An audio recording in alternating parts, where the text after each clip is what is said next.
Hello, welcome. Let me pull this away from my face a little bit. Today is February 7th in the year of our Lord 2016. Beyonce Knowles. Let's get into Collision.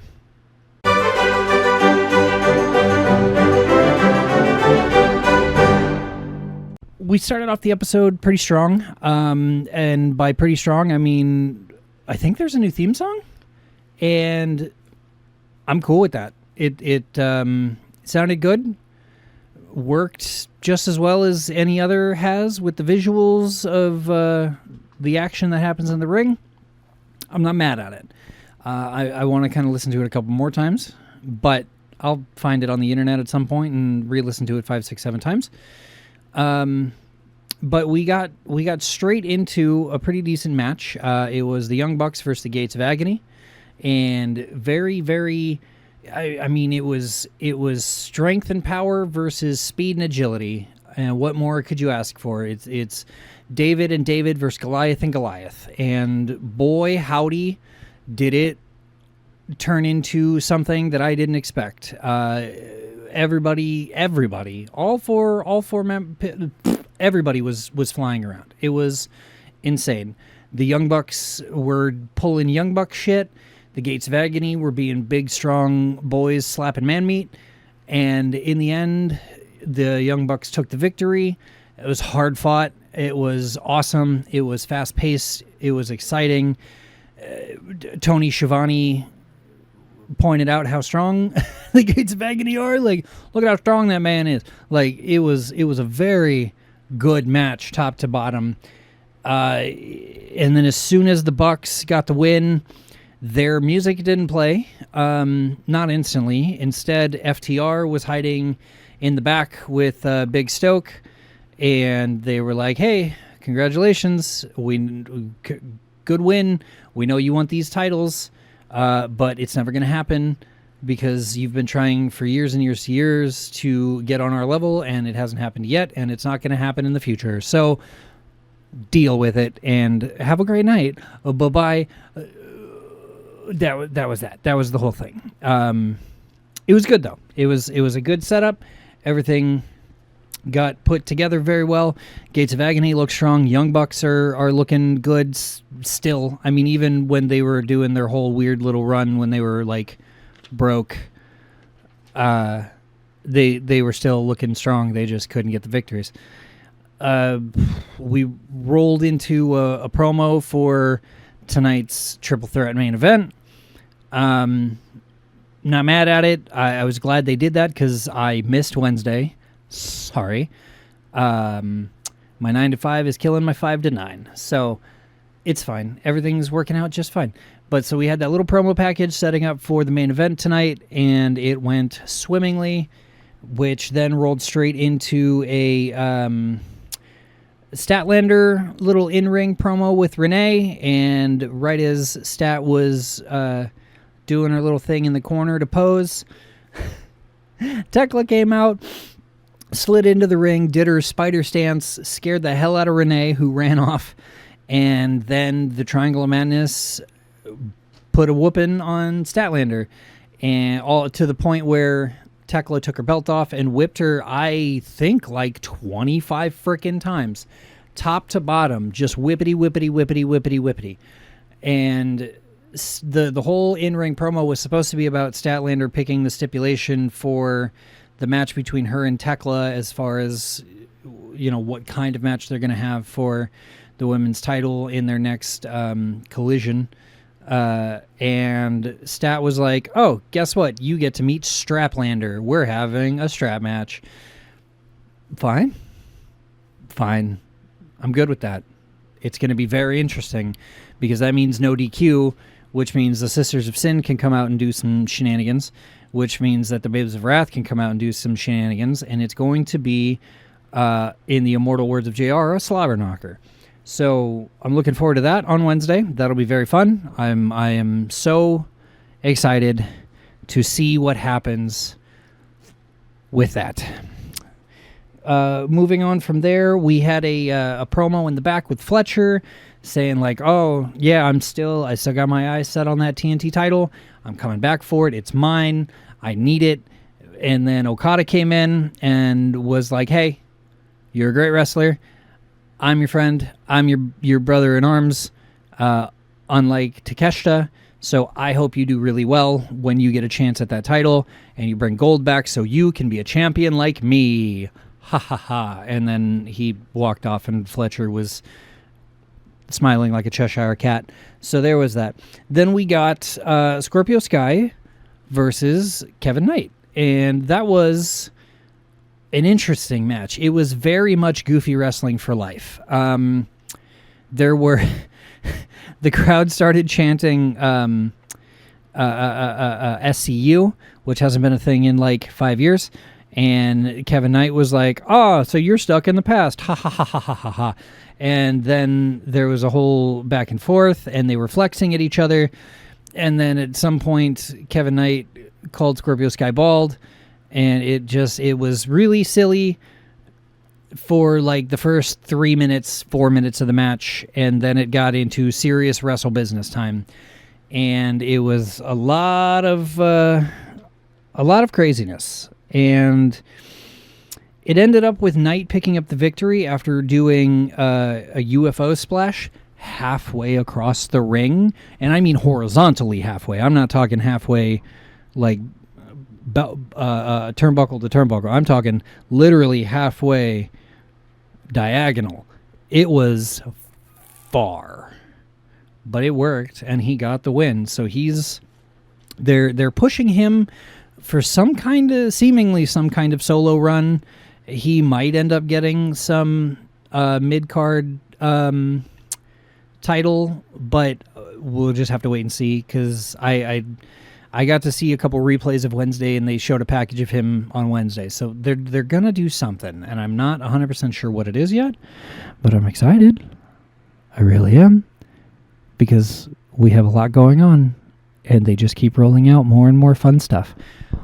So with that in mind, Hook came on the screen, and he was standing outside somewhere, and he was like, hey, like, yeah, the Ops were running it at the beginning of the year, and now we're not, because we were trios champs, and we did have the men's world title, and now we don't have either, and Samoa Joe is out with an injury.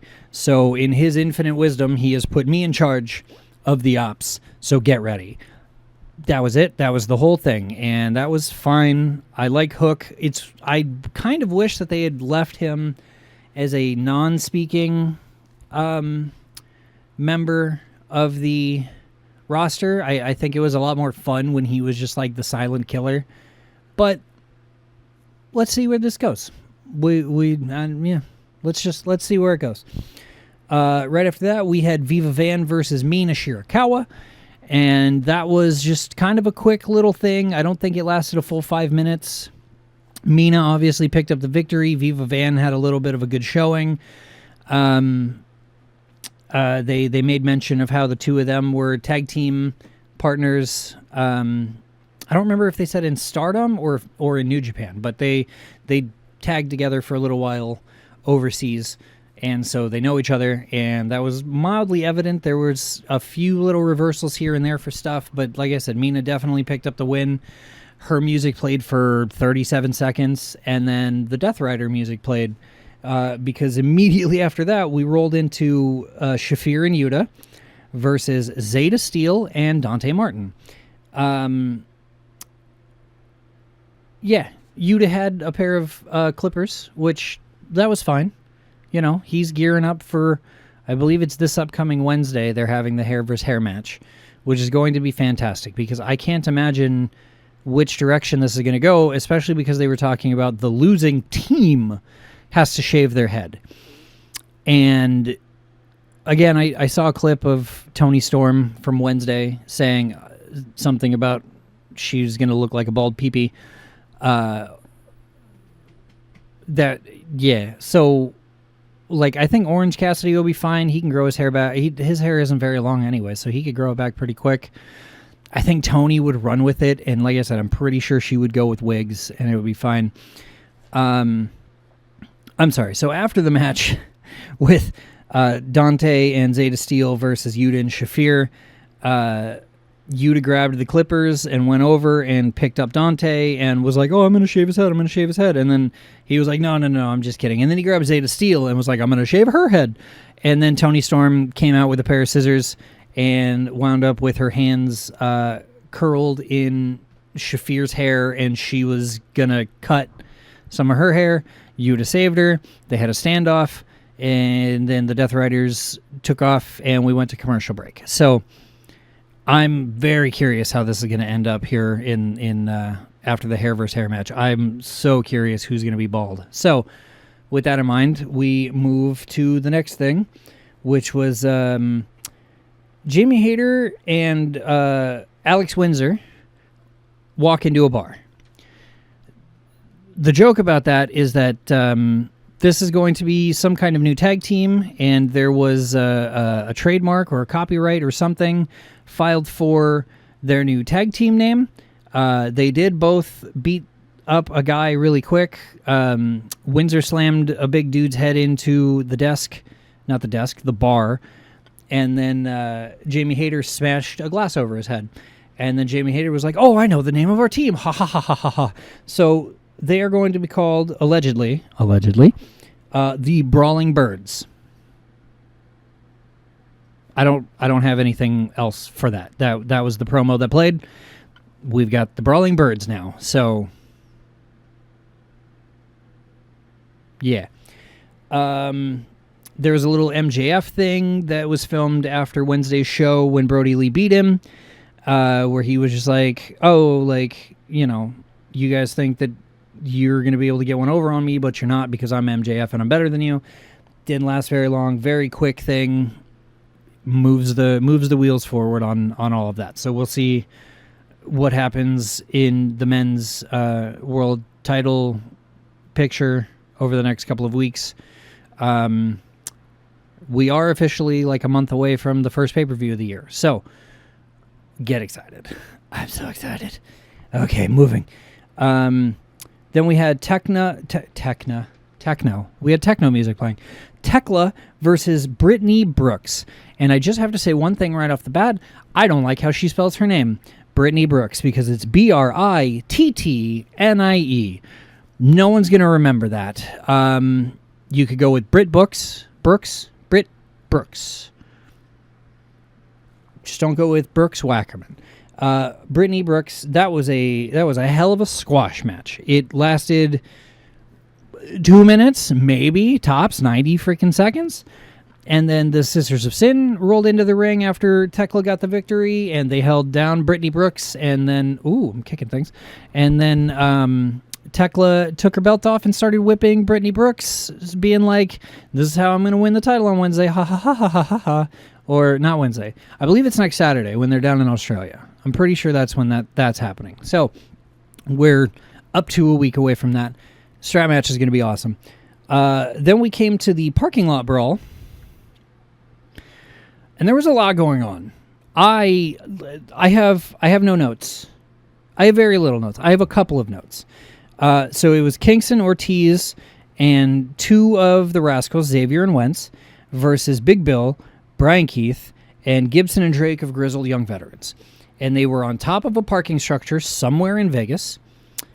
And it was just every time the camera turned to somebody else, there was weapons and there was blood and there was windows and cars smashed. Big Bill had a backpack full of bricks, and he used one of them to smash one of the windows when he was trying to hit, I believe it was Xavier, who was leaning up against the car at that moment. At one point, and then there was just a lot of fighting and a lot of camera angles to different things. And then the Rascals got Brian Keith into a limo. There was a limo up there that they were using as part of the parking lot brawl. They put Brian Keith inside of it, and the whole limo started to shake. And that was happening for about 37 seconds while Big Bill and the Grizzled Young Veterans were fighting Kingston and Ortiz. And then the back door of the limo popped back open, and Keith came out, and he was coughing really hard and like really trying to like get a handle on his entire existence, when freaking Wentz popped out and was like, "Huh, you're a lightweight," and like kicked it. So apparently they just hotboxed this entire freaking limo, and that threw Brian Keith off for essentially the rest of the match. It was very interesting. I don't know how else to explain it. It was just very interesting. Then right near the end, I would say about 90 seconds before the actual end of the match, which, by the way, went to Kingston, Ortiz, and the Rascals, Isla Dawn came out of nowhere like a tiny ninja and hit, I believe it was Ortiz, with like a very large wrench. And then Lee from the, or not Lee, I'm sorry, Reed from the Rascals popped up on top of a car suddenly and hit a move against, I believe it was Gibson. And then Isla Dawn threatened to hit him with the wrench, and she swung at him, and he caught it, and she dropped the wrench. And then Reed picked up Isla Dawn and took her to the back of a minivan. I think it was either a minivan or a strange little SUV. I'm not quite sure, because they just had the back open and they didn't have a great camera angle of the actual body of the vehicle. It was just the open hatchback, and Reed dumped her inside and closed the door. And there was a moment where Kingston and Ortiz pulled a suplex on Big Bill on top of the limousine. And then Wentz got put through one of the windshields of a car. And finally, Ortiz took out James Drake on another windshield. And then Kingston hit Gibson with a move on top of another like sedan, and then pinned him just with one hand. He just had his one hand, and he was like, Posey. I think it was Mike Posey who was the referee. He was like, Posey, count, make the count, and Posey did a count on the hood of the car, and that was the end of that. And then Kingston Ortiz and the Rascals all like linked arms over shoulders, and they did like the badass group walk away thing across the top level of this parking building. I can't think of words. It's so late. I'm very tired right now. And they were just like, all right, it's time to go get medicated. Ha, ha, ha, ha, ha, ha. So, whatever was left over from the back of that limousine, they were going to go hotbox, I don't know, the minivan probably. Something like that. Then we ran through a couple things we ran through one thing real fast. Roderick Strong was doing a promo in the back. He was interrupted by Mark Briscoe, and Mark Briscoe was like, hey, I think you could take the title. I think you're strong enough. I think I'm strong enough to take the title back. So if you win tonight, like, give me a shot, and because we're conglomerators. And Roderick Strong was like, hey, thanks for, the words of encouragement, but I'm not in the conglomeration. And then he just walked off and headed for the ring. And then we had Claudio Castagnoli versus Roderick Strong versus Tommaso Ciampa. And I love triple threat matches. I think triple threat matches are the best version of matches, and here's why. 1v1, got it. It's best man wins, right? A fatal four-way, too much going on. You can sneak a win when two people are fighting on the outside, and you can do a surprise roll-up on the inside. Tag team matches, you always got to be careful of the partner. Triple threat matches, this whole thing was so round-robin, back and forth, that I could not keep track of anything going on, because Claudio would have the upper hand, and then Ciampa would have the upper hand, and then Strong would have the upper hand, and it would just go, it would ping-pong between the three of them over and over and over again. I have no notes. There was no time. The mountain called Monkey had spoken, and Tommaso Ciampa was the winner. So, it was good. It was great. I didn't look away the entire match. I was so glued to my TV after writing everybody's name down on my paper, and it ended up Strong hit Claudio with a knee, and Claudio went down, and Strong put the cover, but he forgot to protect his neck. So Ciampa came out and hit Strong with a knee and rolled him over right there next to Claudio and got the 1-2-3. And then Kyle Fletcher frickin' came out. And that was just a whole thing. And Fletcher was like, I want to go home next week, next Saturday to Australia as the champion. So I'd like to challenge you this Wednesday for a shot at the title. He didn't say it like that. He said it way different terms, but essentially he was just like, I want my title back. I want to go home as the champion. Give me my title shot. And Ciampa seemingly agreed, gave him a kiss on the cheek, and then left the ring, and that was the whole thing. Now, I would like to point out that Kyle Fletcher came out and was like, congratulations, welcome, how do you like it? You're never going to fill my shoes as TNT champion. And Ciampa kind of looked down, and there were a couple, like literally 3 seconds where the camera showed Fletcher's feet, and he was wearing some kind of very expensive flip-flop. I have no idea what was going on. And so the crowd just started to chant socks because he wasn't wearing any. Gross. I don't understand the whole thing behind not wearing socks in like shoes like that. Like Mike Bailey not wearing socks or shoes in the ring, that makes sense to me. But like Don Callis and now Kyle Fletcher not wearing socks with their shoes? Why? That bothers me on a level I can't explain. Put your fucking socks on, you weird tall bastard. Anyway, that was the entire show. Really enjoyed it. Was unsure of the squash match with Tekla. But overall, good show. So Wednesday we've got some stuff coming up, which I'm excited for. I can't wait to see the Statlander and Tekla strap match. I can't wait to see what MJF is going to try and pull off over the next few weeks. So with all that in mind, I hope you have a great night. I hope that you kick this week in the dick and do one thing a day for yourself to make yourself happy. But anything past that, I have no advice because I haven't met you yet. Maybe one day. Anyway, peace.